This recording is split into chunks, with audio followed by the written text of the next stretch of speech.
Assalamualaikum warahmatullahi wabarakatuh. Kembali dengan mata pelajaran prakarya, pelajaran kaya karya. Marilah kita awali dengan membaca lafaz basmalah. Bismillahirrahmanirrahim. Pernahkah kalian melihat beberapa kerajinan yang ada di gambar tersebut? Mungkin beberapa di antara kalian mempunyai benda-benda tersebut, entah itu lilin, gerabah, atau hiasan patung dari karet. Apakah kalian penasaran kira-kira barang-barang tersebut terbuat dari apa sih? Apakah bisa kita membuatnya juga? Untuk mengatasi rasa penasaran, yuk kita belajar kerajinan bahan lunak. Sebelum kita mulai berkarya, ada baiknya kita mempelajari prinsip-prinsip kerajinan bahan lunak terlebih dahulu, agar nanti kita bisa membuat kerajinan dari bahan lunak yang lebih bagus. Pengertian kerajinan bahan lunak. Kerajinan bahan lunak adalah sebuah kerajinan yang menggunakan bahan bersifat lunak, yaitu lentur, lembut, empuk, dan mudah dibentuk sebagai bahan dasar pembuatannya. Di sini contohnya ada tanah liat, sabun, kelai, lilin, kulit, fiberglass, gipsum, plastisi, dan lain-lain. Selanjutnya, wilayah kerja pembuatan kerajinan. Wilayah kerja pembuatan kerajinan ada dipengaruhi oleh beberapa hal. Yang pertama, keterampilan tangan, yaitu beberapa pun banyaknya suatu kerajinan tetap mengandalkan tangan yang terampil. Nah, yang kedua, keterampilan teknik. Produk yang dihasilkan memiliki kekhasan tangan yang nampak dengan detail, rumit, dan hanya bisa dilakukan dengan keterampilan teknik yang dimiliki oleh seseorang. Nah, itulah mengapa sebuah produk itu bisa berbeda produk yang satu dengan yang lain karena dipengaruhi oleh keterampilan tangan dan keterampilan teknik dari perajin yang berbeda. Selanjutnya, wilayah kerja yang ketiga yaitu kedaerahan atau tradisional. Meskipun suatu kerajinan bersifat universal dan dibuat dengan keterampilan tangan, namun masih dipengaruhi oleh adat istiadat setempat. Manfaat kerajinan.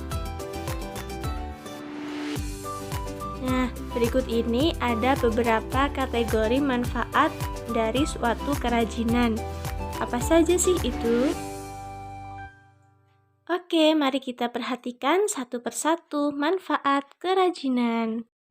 1. Kelengkapan busana.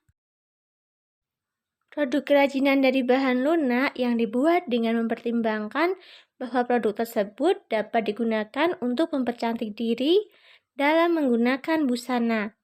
Contoh di sini ada aksesoris anting-anting yang terbuat dari floor clay dan juga bros yang terbuat dari floor clay juga.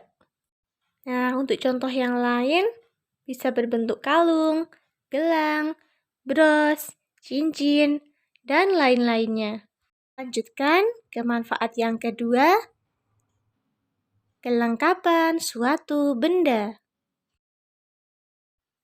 Nah, kerajinan bahan lunak yang difungsikan sebagai kelengkapan suatu benda, contohnya di sini ada tempat tisu yang dilengkapi dengan hiasan keramik pada bagian muka. Nah, ketika hiasan tersebut sudah tidak digunakan pada tempat tisu, maka kita bisa pindahkan ke benda yang lain. Nah, maksudnya di sini berarti suatu kerajinan tersebut dibuat untuk memberi aksen hiasan pada suatu benda. Manfaat selanjutnya, kelengkapan bangunan. Produk kerajinan dari bahan lunak dapat dimanfaatkan sebagai pelengkap rumah atau hiasan bangunan. Contoh, di atap rumah kita menggunakan genteng yang terbuat dari tanah liat. Kemudian contoh yang lain, ada air mancur kendi dari keramik di taman rumah kita sebagai penghias rumah yang terbuat dari tanah liat juga.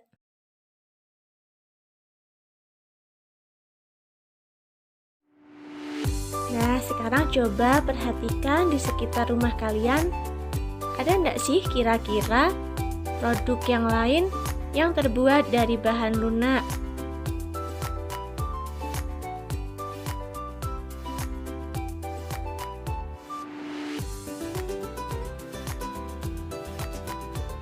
Ya, benar. Ada genteng, keramik, pot tanaman, guci, dan masih banyak lagi yang lainnya.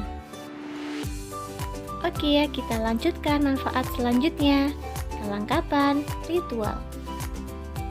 Nah, di Nusantara tentu banyak sekali ritual atau upacara adat. Tentu, bervariasi pula kerajinan bahan lunak yang dapat dimanfaatkan sebagai pelengkap upacara tersebut. Contohnya di sini adalah lilin yang digunakan sebagai bagian kelengkapan keperluan ritual atau upacara adat di daerah Sumatera Barat. Nah, di sini berarti produk kerajinan bahan lunak yang digunakan adalah lilin.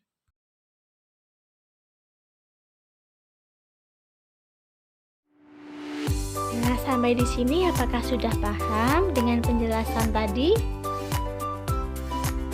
Mari kita lanjutkan. Nah, dari beberapa manfaat kerajinan bahan lunak tadi, maka kita bisa kategorikan produk kerajinan bahan lunak sebagai berikut.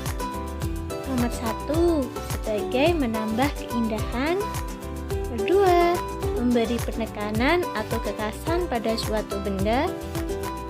Ketiga, menjadi persyaratan pemakaian. Dan keempat, merupakan pertanda atau simbol. 5. Dibuat khusus sesuai benda aslinya atau duplikat. Dan yang terakhir, sebagai bagian dari karya seni. Nah, itu tadi adalah kategori produk kerajinan bahan lunak berdasarkan manfaatnya. Nah, setelah kita mempelajari beberapa prinsip dari suatu produk kerajinan tadi, semoga kelak kita bisa membuat sesuatu yang bermanfaat. Karena sebaik-baik manusia adalah yang bermanfaat bagi manusia lainnya. Terima kasih sudah menyimak dengan baik. Semoga apa yang kita pelajari hari ini bermanfaat. Jika ada salah, mohon maaf. Sampai jumpa pertemuan selanjutnya. Dan wassalamualaikum warahmatullahi wabarakatuh.